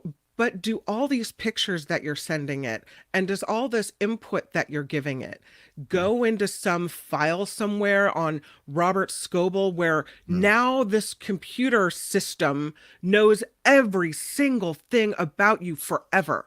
And what's the danger of that? I mean, we all have privacy worries about, being the product on Facebook.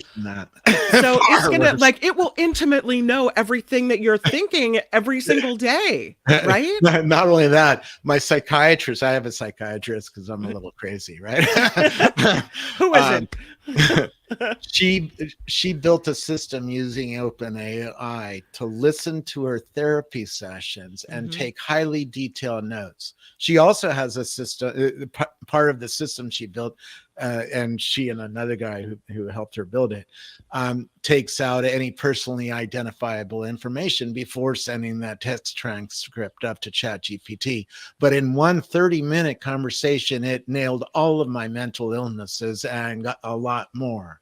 So the psychiatrist now has been using it with hundreds of patients for a few months. She says it catches things she's missing because she can't keep track of every little tiny detail over weeks of talking to you, because she's talking to dozens of people every day. The computer can watch that and is catching things that she can't. She thinks it's going to be a malpractice soon not to use AI in such an experience. And that's only just one example. I mean, this thing is a very powerful new technology that gives us new capabilities that we just can't deal with human only systems. Is catching things, seeing things, hearing things that we can't see or hear. Right. So you're saying even the retiree sitting at home right now thinking this doesn't apply to me is wrong. Like I said, do you want to have a new way to make dinner? And you talk to it and it'll tell you how to, tell it, hey, I have this and this and this and this in my cupboard. What should I eat for dinner tonight? And what are my choices out of these 4 things? Right. Well, and I mean, it'll tell you.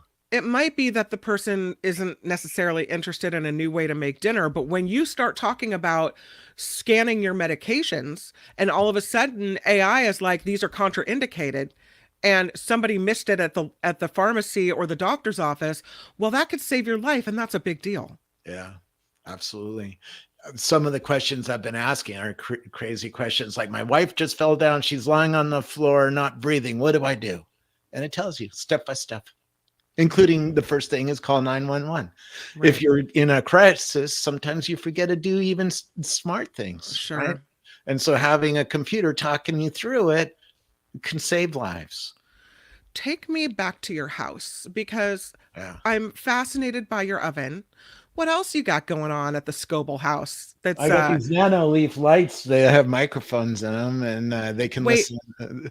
They can listen to the audio in the room, and my family room is a bunch of these. So it's like a laser light show. Yeah, like a nightclub. A little strobe action, dance action. Do you have a? That's fun. Do you have a normal TV screen, or is your TV like, oh, look at that, that's cool? Yeah. Awesome. I have a 4K OLED Sony TV with Google listening. So I can talk to my TV. Say, hey Google, what's up? You are truly living in the house of the future. So it's really the house of today. It's just very few people. It's not my house. Some lights or a June oven or a Tesla car, right? Right. That listens to you and drives you around too. So what's the next cool product that you're looking to try and check out? I'm going to try all these new pins and pendants from companies like Humane, Rewind, the people who are making the system that's listening to me all day long on my Macintosh. They're making one. So I'm looking forward to those, see if they're really as useful as they sort of sound, and then also, what are the privacy implications of that? Because, you go to a bar with one of these things on, do people get mad at you because you're recording them? Right. Right. Same like the Google, the pictures in the locker room, right? Yeah. Until they all have one on, then everybody's like, whatever. And then it's okay. Everybody has a phone with 3 microphones sitting on the table in front of you. So, we have these interesting conversations. By the way, one of the fun things with ChatGPT is to turn on the microphone, tell your friends, right? If you're having a good conversation like this with your friends, turn on the microphone and record, a couple of minutes and send the transcript up, and then start talking to it about what you're talking about. It'll tell you, it'll get involved and start having a conversation with the 3 of you about the same, about the topic, and start feeding you all the latest data about it, right? Do we get to the point where we write don't you a blog post out of the conversation you're having? Right? Hey, can you write a blog post out of this conversation I've been having? Do we get to the point where we don't have to tape record part of it and stick it into the system, where all we have to do is turn on the microphone and it listens and just participates? Yeah, that's coming. Always listening. I mean, my Macintosh is always listening, always watching what I'm doing, always listening, and is getting involved in my life, building notes, and I can ask it, what did I talk to Joe about last Wednesday, and it tells me. It's crazy. I'm convinced that my phone is already listening, because I will talk to you about this, and then I'll go on Facebook or what have you, and You'll have a link for the lights. There's an advertisement for the lights or whatever. I was talking to someone about a certain location in the world that they'd gone to on vacation. The next thing I know, there on Facebook is an ad for me to travel to said location. I never typed it in. I never emailed about it. I'm convinced that it heard me. Am I crazy? No, not anymore. I'm assuming everything. Well, first of all, in my house, my lights have microphones. So there's 60 microphones listening, and doing things. I can talk to Google or Amazon Alexa or Siri on my phone, right? That's 3 AIs listening right there. Now, they're not very smart AIs. What's coming from OpenAI company is way, way more advanced than that. But you're not crazy anymore. I used to think people like you were crazy, but no. Now you're like, maybe it's not probably so much. listening, and it probably is. It's also watching everything you do. So if you click on a post on TikTok or X.com or Facebook or whatever, it's rejiggering itself because of your action. What did you just do? Did you click like? It'll give you more of those. Right. Right. So I I don't know. I'm so fascinated by you and by everything you've said today, and I love having you on the show so much. Grateful that you would spend your time with me, Robert Scoble. I've already kept you past my allotted Scoble time. How can people find your, there it is, Unaligned, or yes, Unaligned. How can people find that? Where can they find your podcast and hear more of what you're thinking and what you have to say? Best place to follow me is on x.com. I'm following 70,000 people in the AI space and sharing everything that's important out of that space. And then I have lists of companies and people in all sorts of different places in the tech industry. So if you want to see what all the investors are thinking, I got a list, or what all the AI people, I have a bunch of lists. And how's this podcast going, Unaligned, on Spotify? Doing good. I just put up another one. I've been doing interviews like you are at a pretty good clip with the people who are building these companies and trying to do things with AI and business particularly. Very cool. Yeah. Unaligned with Robert Scoble. You'll find it on Spotify, anywhere but Spotify, or just Spotify? I'm setting up at Apple, but right now it's Spotify and YouTube and x.com. And YouTube. You're on YouTube as well. Okay, great. Yeah, I got a channel somewhere on YouTube. Okay, and then you can AIs with Scoble.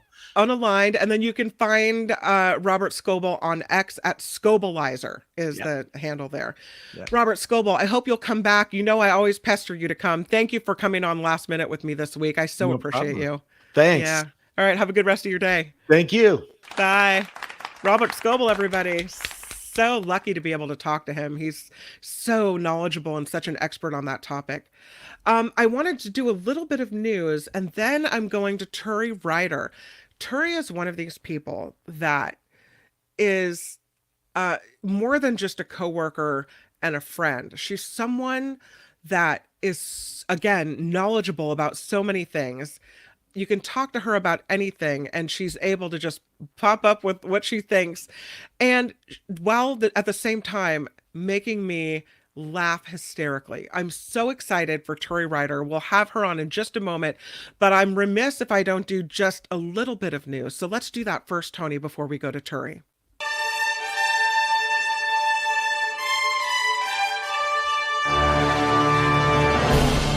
On the Mark Thompson Show, I'm Kim McAllister. This report sponsored by Coachella Valley Coffee. A 69-year-old Jewish man is dead after an altercation with pro-Palestinian demonstrators during dueling protests that happened in Thousand Oaks.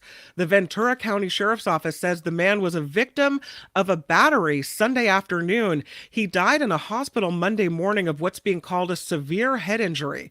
The Jewish Federation of Greater Los Angeles claims a pro-Palestinian protester hit the man in the head with a megaphone. Other people there say he fell back and hit his head on the pavement. There hasn't been a confirmation by police yet, but this is being investigated as a hate crime. The captain of the Conception dive boat that caught fire and sunk near Santa Cruz Island off Santa Barbara in September of 2019 found guilty in connection with the deaths of 34 people aboard. Jerry Boylan yesterday convicted of misconduct or neglect of ship officer, also known as seaman's manslaughter. He faces up to a decade in federal prison. Following some hope for a resolution on Monday, the SAG-AFTRA strike is now in its 116th day.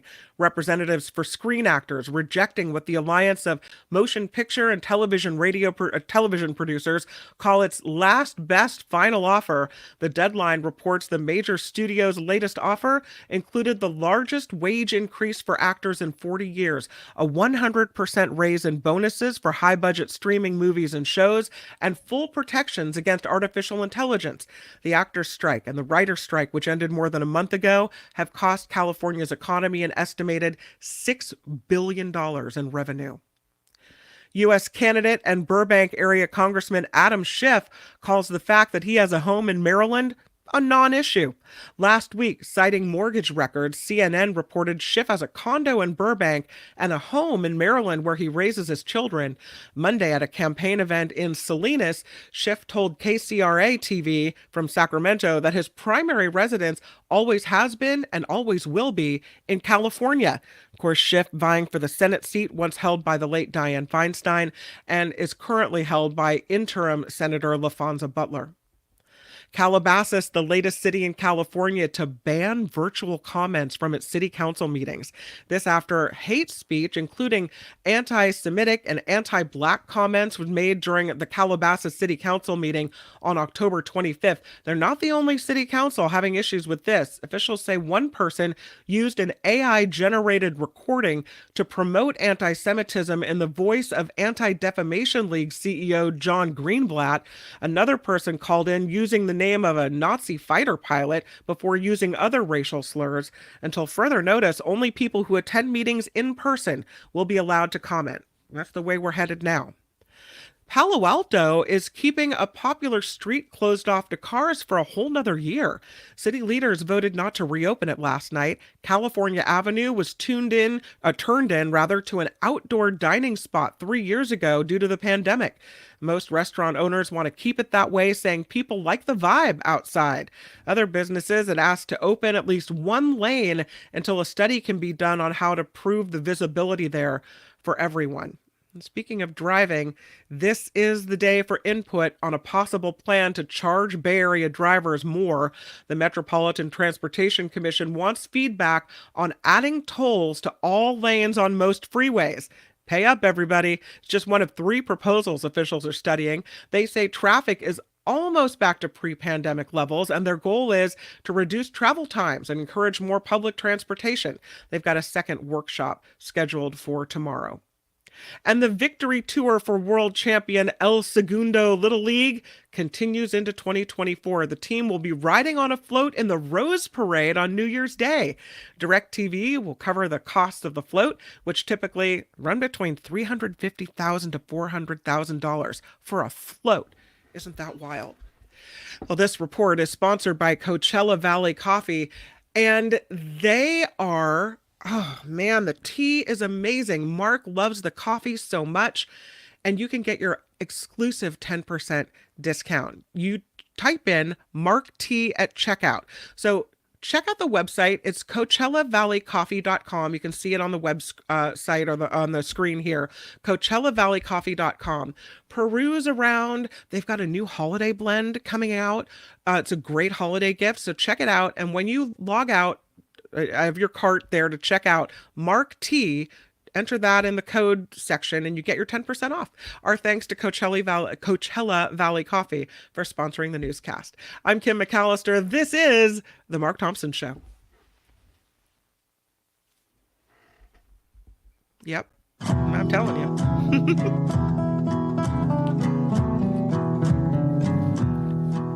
The Mark Thompson Show. Mark Thompson.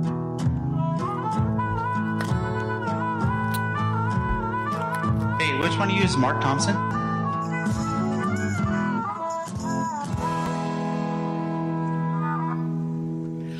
Kim McAllister in for Mark Thompson today on this Tuesday. Mark is off tomorrow again, and then we'll be back on Thursday. And this next guest is someone that I am so excited to have on the show, and I've thought about it for a long time. I need to call Turi. I need to get Turi on the show. And so now she's finally here. She's got a new book out called, well, the book isn't new, but the audio version of the book is new. She said, what? Let's talk to Turi Ryder, everybody. Welcome to the show, Turi. I am so excited to be here. And I'm so sorry that I can't turn the camera on. I'm in the It's sad that you were doing the show. I got so excited because when we worked together in the middle of the night, you were just brilliant at everything you did, and you never made mistakes. And I would have no act at all if it weren't for mistakes. That's just like all I ever do is screw up. It's just it's all. So it was kind of fun to see that these things were possible, that a person could do news. And look at you now with a talk show, and nothing ever goes wrong. It's like you're the opposite of the Charlie Brown Pigpen character. It's like you have the ray of sunshine and the halo. So thank you for inviting me. This is what I'm saying. I'm no Turi Ryder. You have been a talk show host for years, and you did fill-ins on KGO Radio. I think Tony, my producer Tony, thinks he was worked with you at KFI. Is that true? I was certainly at KFI. Absolutely. I did KFI for like a couple of years. actually in the book. All those jobs are in the book, camouflaged just enough that I plan not to be sued. So you're currently on a progressive talk station in Chicago?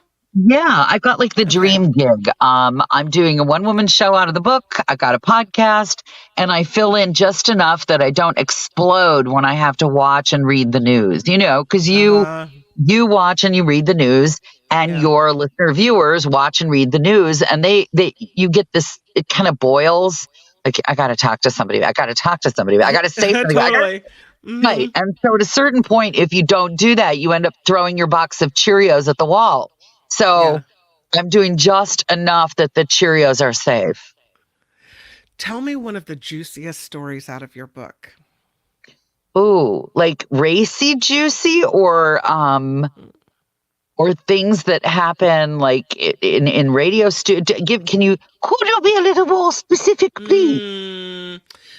Tell me an experience that is left your mouth hanging open at a radio station where maybe you were it was like a thing where they mistreated you as a woman or as a talent or just as a person in general. I would say that's like 3/5 of the book, but you try and make it fun. But I will tell you, I worked at the biggest rock station in the Midwest. It was a beautiful station, and the guys were fantastic. And the guy who hired me completely believed in me. And then, as often happens in this business, the person who fires you goes away, and you end up working for somebody, especially if you're a woman, who doesn't quite know why you're there at all. Right. And in this case, they parked me, as they many times park women, in the middle of the night where they figure you can do no harm. What they didn't know about me is that being on in the middle of the night meant that I would just do whatever the bleep I pleased. So I did. I started doing talk radio in the middle of the night. It was a top 40 station, and I just invented. I was so annoyed that they had given a sex advice show to somebody else that I started doing the unqualified sex therapist and giving away as prizes whatever was in the bottom of my purse. That's so funny. and it works until they find out, and then they tell you to stop. And then the big morning guy who was, the guy, that's the other thing. The station doesn't really belong to the program director. It belongs to the morning show. That's who really runs the joint. He said, just do it anyway and ignore them. But they were doing a promotional video for the station. And in those days, the station had a promotional video that was in the guise of a don't smoke, don't drink, don't throw your popcorn. And there were no cell phones then, so they didn't have to say turn your phones off at the movie theater. Right. And this year the tricky promo video was going to feature all of the guys dressed as Ghostbusters, because the Ghostbusters video was really hot. Okay. The movie. And they didn't ask me. I was like Cinderella. I got left sweeping the fireplace while all the men got to dress up as Ghostbusters. And they're in the middle of getting ready to shoot, and they realize that they need a secretary. So they call me up at home and they say, would you play the secretary? The guys all get to play themselves, but I got to play the secretary. So I thought, fine, you want a secretary? I'll give you a secretary. I stopped by the department store. I get the sluttiest looking clothes that I can. I get like a little fishnetty purple sweater, like a fuzzy thing. And I was little and hot and cute. And I had this little black leather mini and fishnet stockings and high-heeled boots. And I told the hair and makeup woman to do me like Texas. The higher the hair, the closer to God. I had them tease my hair in one of those 1980s. I mean, I could have put Aerosmith, like if you'd stacked all their hair on top of each other, I would have still had higher hair. And purple eyeshadow. And they're like, well, you sit behind the desk. And I said, no, I don't think so. And I stuck my legs right up on top of that desk. And I made them shoot me like that. You want a secretary? You want a slutty secretary? I'll give you a slutty secretary. The guys I worked with had never seen me dress like that. I only dressed like them. Blue jeans, flannel shirts, cowboy boots. It's That's radio, how they who cares, right? That's how it flipped them out. And the morning guy, we had to walk back to the studio. He didn't say much off the air, but he looked at me and goes, Ryder, You gonna be all right walking back to the radio station like that? He insisted on walking me back, and I said, don't worry. I have a washcloth and soap and a change of clothes. And I could watch his blood pressure like visibly coming down. He was Oh, wow. terribly afraid for my safety. But that was the way it was. You know, they wouldn't think of you unless they needed. And while we're at it, I also was given a big bouquet of flowers. I came into the studio and I assumed that this was for one of the guys from a girlfriend or something. And I said to the guy on before me, I said, wow, you know, somebody really loves you. He goes, no, this is for you. And I thought, what did my boyfriend do that he thinks he needs to send me these flowers? And then the doc before me said, no, they're from management for Secretary's Day. Oh, that's pretty funny. So they couldn't imagine, this was even before the video, they could not imagine women on the air. They could only file us under secretaries. Secretary's Day. Secretary's Day. I got flowers because they didn't want you were going to say they were celebrating your turn as a secretary on the video, but yeah, no.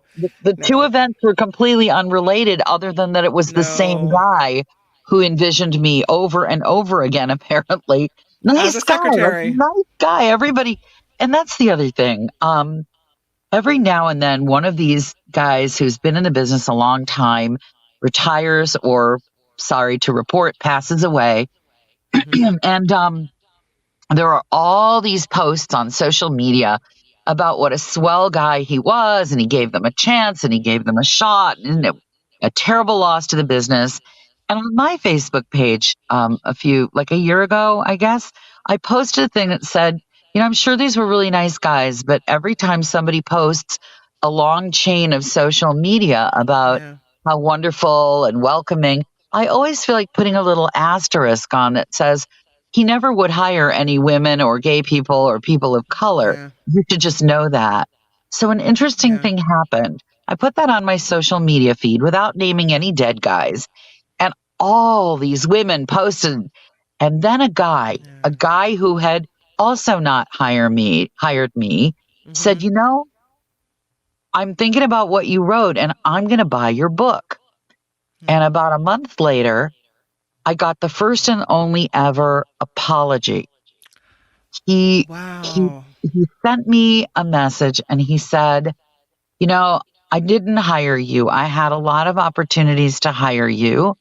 And about a third of the way into your book, I thought, I really should have hired that person. Absolutely. He said, and at the end of the book, I thought, still, I really should have hired her.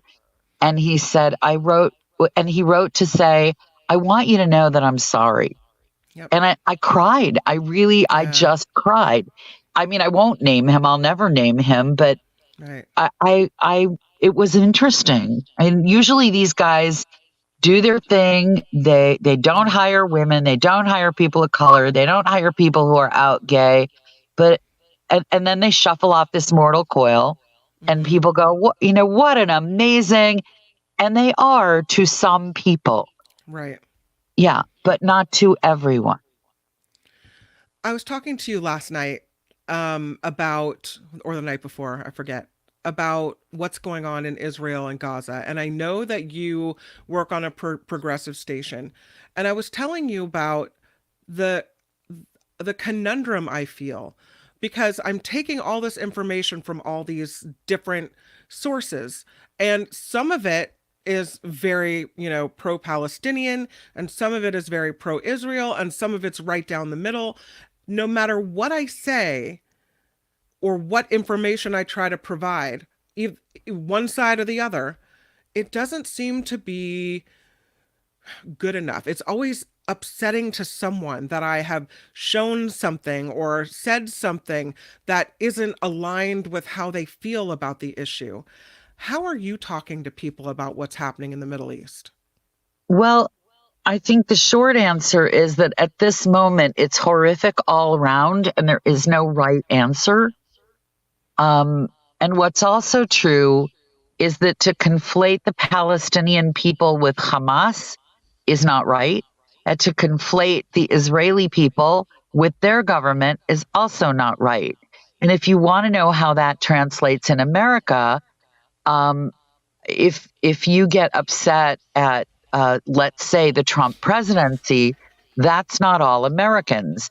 If you think that Biden is a disaster, that's not all Americans either. So what's clear to me is that I need to be careful how I listen to people, how I talk to people. And if someone wants to know my experience, that's my experience. I can share it. But what I'm saying on progressive radio is we have a lot of friends with a lot of strong views that are likely to be informed from different sources. And so it's really important to try to develop. I think we basically need to build two rooms, a public room where we are willing to listen and accept more speech than is comfortable for us. And we all need to have like a little private space where we can be with people who feel as we do and comfort each other and put bandages on each other's spiritual wounds. And what's happening in public may not be what someone's experiencing in private. And just as with certain other issues, I'll just use as a reference point, I don't talk about abortion on the air very often because unless you're pregnant, your views are not going to be changing much. Unless you're with somebody who's pregnant and is experiencing something, your views are going to be your views and they're not going to change very much. And I think out of courtesy to people who have strong views that may be different than mine, I know I'm not going to change their views. So I will just respectfully allow them their space to have those views. Now, if you want to change where our money's going as a country, if you have a concrete desire to see or not see or have your social media, if you have a particular point where there's an action that needs to be taken in a particular way, feel free to campaign about that particular action with whatever leverage you've got. But I don't think you're going to change anybody's mind at this point. Yeah. You mentioned reproductive rights, and it had been a while since we reconnected. And I don't think I talked to you since many women in America had their reproductive rights taken away. What do you think, or do you think that issue will be a big issue in the upcoming election? Do you think that it will play a big role? Well, as we record this today, and as it is live today, there's a really significant election going on in Ohio. It's theoretically, it's a red state, although it has some Democrats elected, but it has a Republican governor. But they are about to attempt to enshrine women's reproductive rights in their state constitution. And any place that's been on the ballot, reproductive rights in general have triumphed. And as you might have deduced from this, I really don't think the government belongs in anybody's doctor's office. I think it's fascinating to me that the same people who jump up and down about their right to take a vaccine, not take a vaccine, have a gun, not have a gun, their rights at the same time that they wish to meddle in the most intimate part of women's bodies. And I have plenty of religious girlfriends who've had babies that I might not have chosen to have, but I respect their decisions. And I don't think any of those women would ever tell anybody else what to do with their uterus. So I think that there's this quiet little group. I don't think it's going to be, well, let me rephrase that. Thank God your polling booth is private. Yeah. Because women know what it is to experience a traumatic pregnancy, a sexual assault, a pregnancy with a child that's going to have possibly just moments to live. My aunt told me once that in the days when you were going to have a baby that would be stillborn, they would make you deliver that baby. Yeah, absolutely. It still happens. Yes, we can be looking at all of that. And I think that women are pretty smart and they know that nobody else needs to be telling us what to do. Yeah. I would agree Does with that. that answer your question? I don't know if it does. Absolutely. No, I think, I mean, for me, it always plays a role in who I vote for. That's always that's my pinnacle issue, my key issue. Isn't it kind of, we go for a while there, we were going on and on about single issue voters. And then you kind of think, wait a minute, I might be a single issue voter. I'm running out of Turi time, but I want to ask you two questions. First, I want to ask you your opinion on the whole Trump trial, because I haven't talked to you about that. And then I want to ask you to tell me more about your book. So if you can start with Trump, and then we'll wrap it up with your book and where people can find it and find the audio version and everything else. Okay. Well, Trump, it's been a shockaroo to me that there is such a huge swath of America that thinks he is the right president for them. Yeah. I have a couple of friends who swear up and down that, the election was stolen and the worst thing he did was invent the vaccine and that he should be president again. And, it's weird. Wow. Once you, and I find it amazing that this was the truest thing that Donald Trump ever said, I believe, was that he really could kill somebody in the middle of Fifth Avenue and people would still vote for him. And clearly he's right? I don't understand it. But what's really weird to me is that most of the people voting for him believe he is working in their best interests. And from where I sit, he's not. No. So I am kind of sad that Joe Biden, who I think has been a fabulous president, isn't 20 years younger or willing to say, if you guys think I'm too old and you don't want to risk it, I'm going to make way for an open primary. This is a time when I'm really worried and really, really, worried. I'm worried. That's what I am. Yeah, I'm a little worried too. Okay, so you have a podcast, you have a book, you have an audio book. Tell me about all of it. Where can people find you? Well, if you just Google my name and then put in book, audiobook, podcast, it all comes up. The audiobook just came out a few days ago. The print book, I had a wonderful indie publisher in Chicago, and the book came out, and we had a big unveiling at the Museum of Broadcast Communications, and then COVID happened. So all of the visiting around I was thinking of doing about the book kind of got what happened to everybody else's life. So the audiobook is me reading the book. And if you like some of the stories that I told you, a lot of them are in the book. And if you're a radio person, you can probably figure out it. Yeah. And if you're not, and you do anything where women are underrepresented, or you belong to a group that's underrepresented, I hope you will find some harmony in this book with your life experience. And most of all, it darn well better make you laugh. Yep. And so tell me about the podcast. My girlfriend worked for UPI. She was a rock writer. She lives in the middle of nowhere at the mouth of the Grand Canyon with a zillion defective animals. And I don't understand how she manages it, but she does. And she is my co-host. And I kind of live my life in Chicago. We make a lot of fun of old people, I'm sorry to report, which we probably shouldn't do because God willing, we'll be old people one day. I am old people. I'm telling you right now. Looking oldie to me. No podcast is longer than 15 minutes because they're meant to be like bite-sized. Like those little Halloween candies, which really aren't any fun because by the time you realize you've just eaten 4 fun-size Reese's cups, you're not having quite as much fun as you were on the first one. But theoretically, they're fun-size, so you can stack them up like beads on a necklace, or you can just have one. And is that on YouTube, or where can we find that? He's just started putting it on YouTube. And they are on all of the usual suspect places. They're on Amazon, they're on TuneIn, they're on whatever, wherever, that expression, wherever you get your podcasts. I think it's still really true for us. Yeah. What's it called? It's Turi Ryder's She Said What? It's about the same name as the book. Yeah. Mm-hmm.